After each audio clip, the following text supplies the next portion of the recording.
The NBA badly needs an Angel Reese to Cooper Flagg's Caitlin Clark. Who's it going to be? Is anyone going to do that?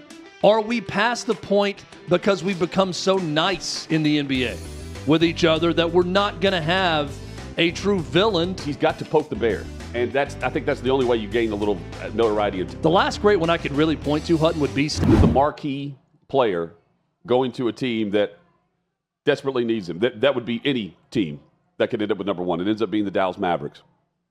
But will the hype and the eyeballs and the ratings and just the intensity of the following be that of what we've seen in any degree compared to Caitlin Clark in the WNBA?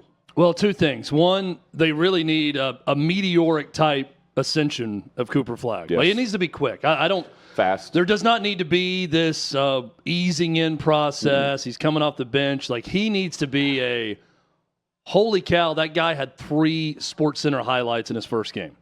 You know, I'm not saying he's going to come and dominate the league right away, but he's a highlight maker right away, and it's immediate. This guy's got star power. He's got something. We got something here with Cooper Flagg. That's one. 2 is what I keep going back to with the NBA. Every great story has conflict at the center of it. Every great story has a protagonist and an antagonist. Most great stories have heroes and villains. Now, we can blur the line about what is heroic and what's not, and what's villainous and what's not. But that's the basis of most of storytelling that goes on. The NBA badly needs an Angel Reese to Cooper Flagg's Caitlin Clark. If Cooper Flagg is going to be a Caitlin Clark-type savior of a league, and the NBA needs it right now, not as bad as the WNBA need it, because the WNBA didn't have anything. The WNBA was nothing. We had Christine Brennan on yesterday who said it, who's covered the league for years. No one else was covering the WNBA before Caitlin Clark got there. No one cared. It wasn't of national interest. It's of national interest now. The NBA is of national interest. It's got Stephen A. Smith and the biggest talking heads talking about it all the time. They've become big characters in the play that is the National Basketball Association. Now they need someone to step up and be the Angel Reese to Cooper Flagg. Who's it going to be? Is anyone going to do that?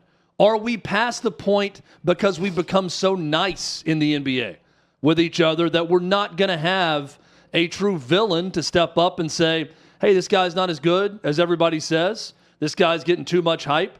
I'm going to go after him in a game. Hutton, I think that we need that for Cooper Flagg, and it needs to be a young player that's going to be around for a while that we can pit very easily into those roles. However you want to look at it.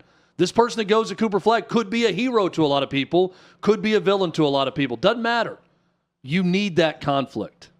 Here's what is at the disadvantage of having the conflict for Cooper Flagg in the NBA. Number one, the physical nature of the NBA is not going to be viewed the same as we view the WNBA. Meaning, a hard foul in the WNBA is like, can you believe they just attacked Caitlin Clark this way? The hip check. If we see a hip check in the NBA, it's last night's news. Like, we're not discussing what it might or might not mean with intent.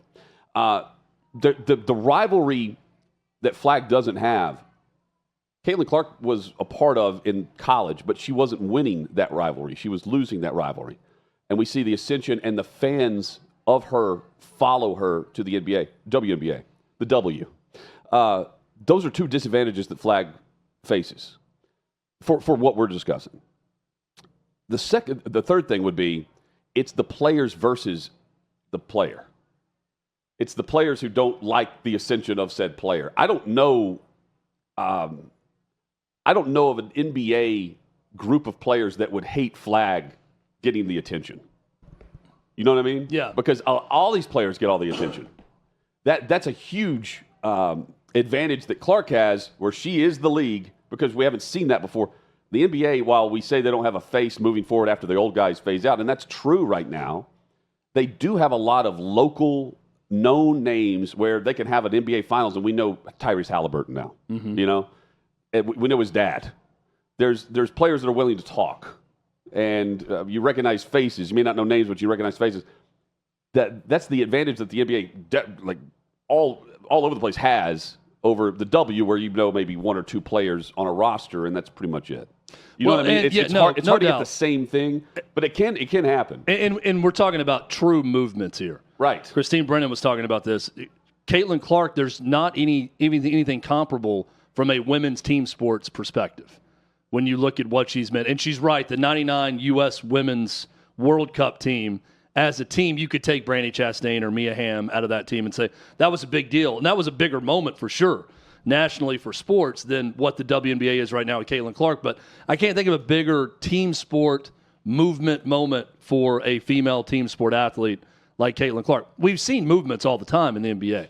The last great one I could really point to, Hutton, would be Steph Curry, around 2014, 2015. Yes. When they became relevant and started winning championships and making deep playoff runs, and he's hitting these highlight three-pointers, and it changed the way kids played the game in their youth leagues, the way they would shoot the three. And that was the comparison for Clark with the way she shot the three. And that was a movement. You could argue Luka Doncic, certainly in Dallas, was a movement, the way they reacted to that trade and how distraught the entire city was over it.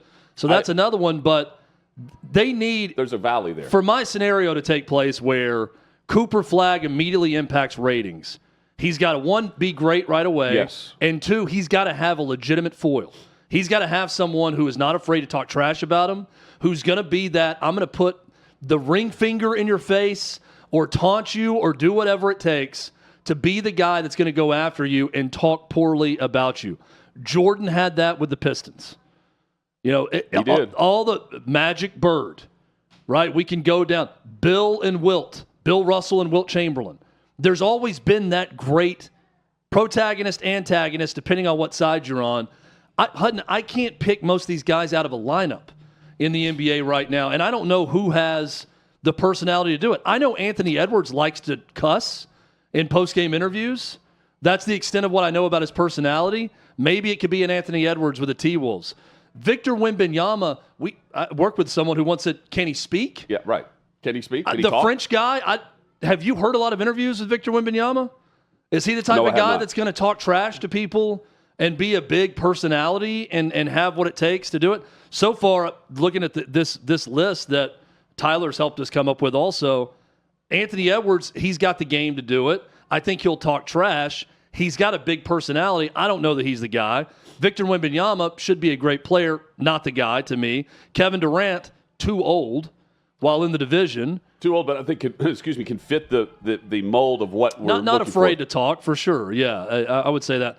Ja Morant's an interesting one because Ja Morant is a guy that has certainly taken a lot of pleasure in fighting the norms of society, if you will. Right? Like, oh, you can't pose with guns. No, I'll pose with guns. Blame I don't care. Me, quote unquote. Blame yeah, me. like stop talking trash about my beloved Memphis, Tennessee, Stephen A. Smith. You need to shine a light on Memphis. Maybe Ja Morant could be that guy within the division also. Luka Doncic, I don't think is that guy. Could be interesting, given that he was the savior of the Dallas Mavericks, and now he could be talking trash about the new savior of the Dallas Mavericks. But I think to really get that Angel Reese versus Caitlin Clark flair, it has to appear to be organic and real and not faked. Yes. Even if Angel Reese maybe has faked some of it along the way and it's helped her bottom line a lot, it needs to have the appearance of being organic and real. Yes. And I just don't see the obvious candidate of stars in the league right now because there's not enough of them that I can point to and say, aha, that's the guy. That's the guy who's going to challenge Cooper Flagg. Well, he's got to challenge him. Cooper Flagg has to challenge this player, where it's legitimate, like rookie of the year or MVP consideration, like who's better, because you don't really have that conversation right now between Caitlin Clark and Angel Reese anymore. You did briefly, who's better. Now it's like Angel Reese won't talk to the media. If she does, she's answering questions that are, setting the ball on the tee. She's not going to answer whether or not she's the villain anymore, even though she's gone back and forth. She passes blame. She can accuse whatever she wants about the media liking Caitlin Clark or not liking Caitlin Clark, her being part of the reason why the WNBA is so popular. There's some things there that we won't find in the NBA unless Cooper Flagg comes out just gangbusters, just hitting everything, and talks a little trash along the way. I don't think he can be a quiet player and do this. I think he's got to be, a little. Who's the 3-point shooter? Help me, from Ole Miss, 2007-ish. Marshall Henderson. He's got to have some Marshall Henderson to him. Yeah, I think, because he's got to poke the bear, and I think that's the only way you gain a little notoriety and attention is you do more than come out and be J.J. Redick and hit some threes. No offense to J.J. Redick. I mean, he's great, but J.J. Redick would talk some trash too. But he's got to be more than that. Yeah. It's got to be what you're looking for is the outsider coming into the culture of the NBA. So let me give you speaking of outsider, one outside the box perspective of someone who maybe could emerge to be that guy. Okay. In this draft class. Couple of observations. One, how the hell did Rutgers go 15-17 last year? With two of the top 5 picks in the NBA draft, and they finished 11th in the Big Ten. I don't know how you do that. With Ron Harper's kid, who went 2nd overall, and then Ace Bailey, a 5-star player, who went 5th overall to the Jazz. Ace Bailey is one I got my eye on. Okay, and here's why. Ace Bailey looks like the next in line of the aloof possible superstar. The dude wouldn't even go work out for the Utah Jazz or the 76ers or a bunch of teams. He was seen as a problem with his attitude with a lot of teams. He gets drafted by the Jazz and is asked, "Were you expecting this?" I said, "I have no idea. I have no idea, actually. Why they drafted me. Didn't know that I was on their radar, but I guess they just went with the talent." Trade me. Yeah, and I'm thinking, though, like this is the dude that maybe he's so indifferent about it that he's just going to say whatever the hell he wants. Maybe. And could get there if he's the talent that people project him to be. And he could go to Utah and be someone who could be a foil for. He's got the name, too. For our guy, Cooper Flagg. So, I'm looking at possible. I want the story to be good. Me too. That's what I want more than anything else. I want the basketball to be good, sure. But what do I want more than that? I want the storylines to be good and compelling. I want players to root for. I want more Tyrese Halliburtons that I'm rooting for now after his post after tearing his Achilles. I would love for Cooper Flagg to storm the league and be a force right away. But I also want someone to talk some trash to him and about him, and I want there to be a natural rival that emerges for Cooper Flagg. Maybe it's Ace Bailey, who's in this rookie class. I like that. I'm thinking of the trash talkers who would step up and grab the brass ring. John Morant's one of them. We mentioned him. Yeah, he would. Jimmy Butler is another. Jimmy Butler would, but again, I'm trying to think of a different generation. Because Jimmy Butler's now up into his 30s. Yeah, but I think you have to have that guy who's trying to be the next top of the line player. I mean, there is someone that could help right now. Kevin Durant, as we mentioned, could be that. That could help right now in that state, in that division with the Houston Rockets against the Mavs. But I'm looking more long term. If this Jimmy Butler shows up, then we're in trouble. And Cooper Flagg's in trouble also. I think anybody would be afraid of this. I'm thinking more long term. How are we going to enter into an era? Right? We had the Bird Magic era. We had the Jordan era. We had the Shaq Kobe era. We had different eras of the league where things were great because you had those notable names. You had some key rivalries. I want to enter into that phase again. So I'm looking at guys who are under 25 years old that could fit that, or in their late 20s, like a John Morant, who may be 25 actually. Yeah. But either way, that's what I'm looking for next for the league. And also, don't you believe that it has to be like Utah won't be the market where this player comes from? Mm-mm. It's got to be because it didn't matter where Angel Reese was going because it was already there. This has got to be like a Jalen Brunson type guy in New York, right? Like it can't be Indiana or Utah or Denver. It's got to be a market where First Take is going to be discussing them every day regardless. Yeah. And that's going to be the talk from the player that they want to discuss. Like instead of Stephen A. Smith being a part of the rivalry, this player then calls out Cooper Flagg. Or just reverse it. What if Cooper Flagg comes in and starts calling out players? He won't. No. But I mean that you just reverse the scenario. And then would we tune into that? Because then you have someone else play the baby face. So they play the favorite, and Cooper Flagg's the hated one.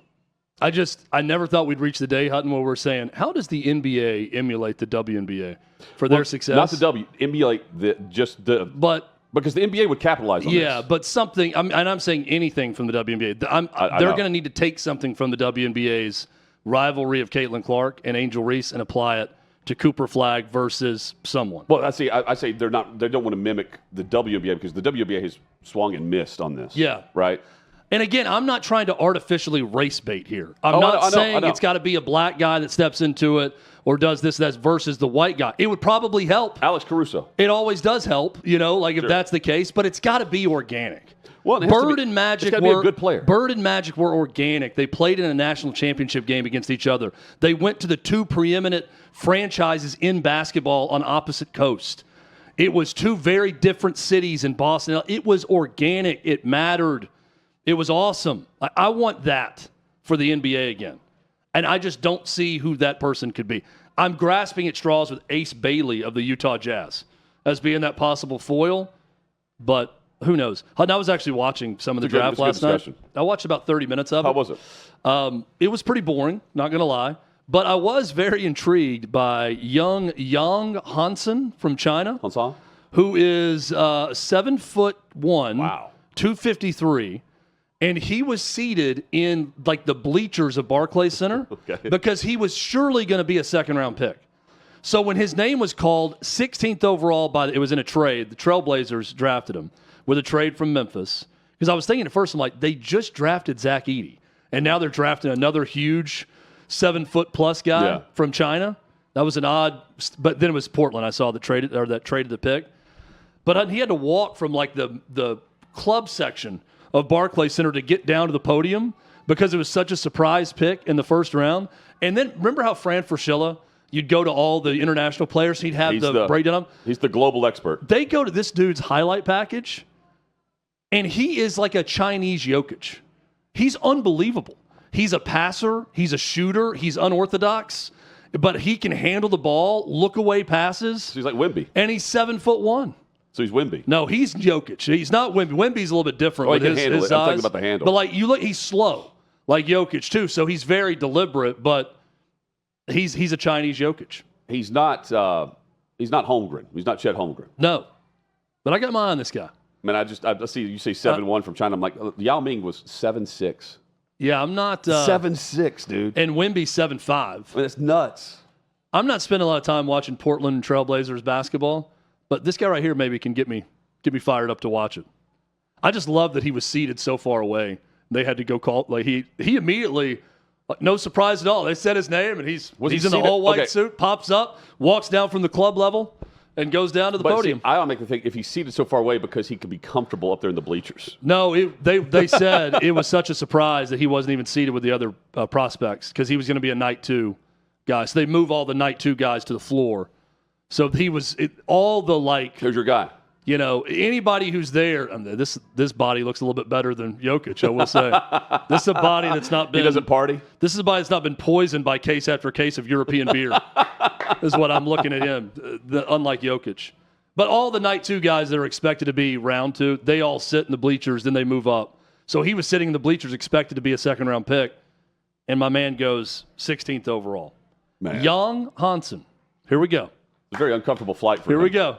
Whenever we see a young Hanson highlight, Hutton, you heard it here first. Let's go and get the jerseys. Should we? This is the post-draft analysis. I've gone to ESPN for it. First sentence, Hutton. It's hard to imagine a more surprising pick coming in the first round. The Trailblazers moved back from number 11 and took a huge swing on Hanson. He is arguably the most gifted Chinese prospect to come along in some time, but also a player nobody around the NBA was readily expecting to go this high in the draft.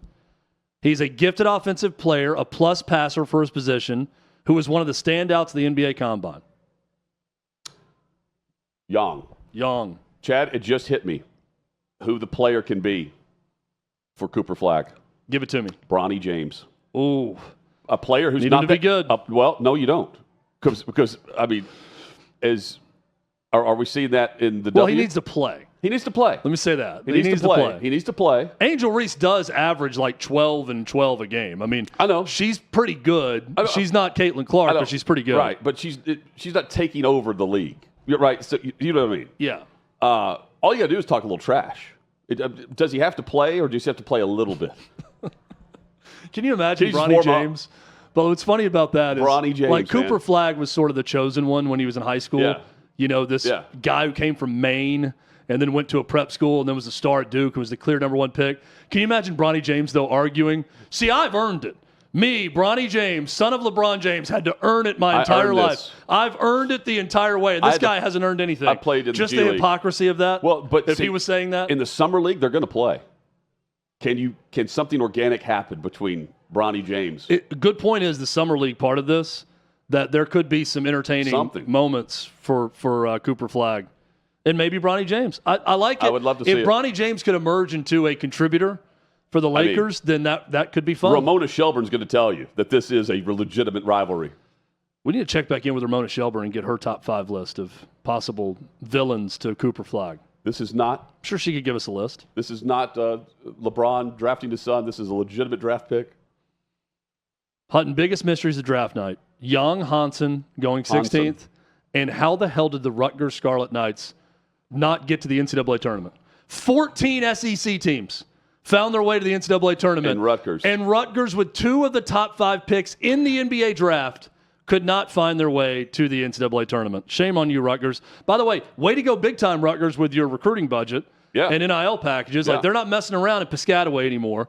I value that, but my goodness, how did you go 15 and 17 overall? The NFL is not. Look at these guys, by the way.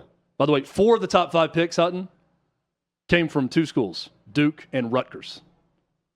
Cooper Flagg, number 1, Con Knipple, number 4. Yep. And then Ace Bailey and Dylan Harper. The only outsider was VJ Edgecombe from Baylor at number 3. Not messing around, the NFL with the conduct detrimental to the league policy.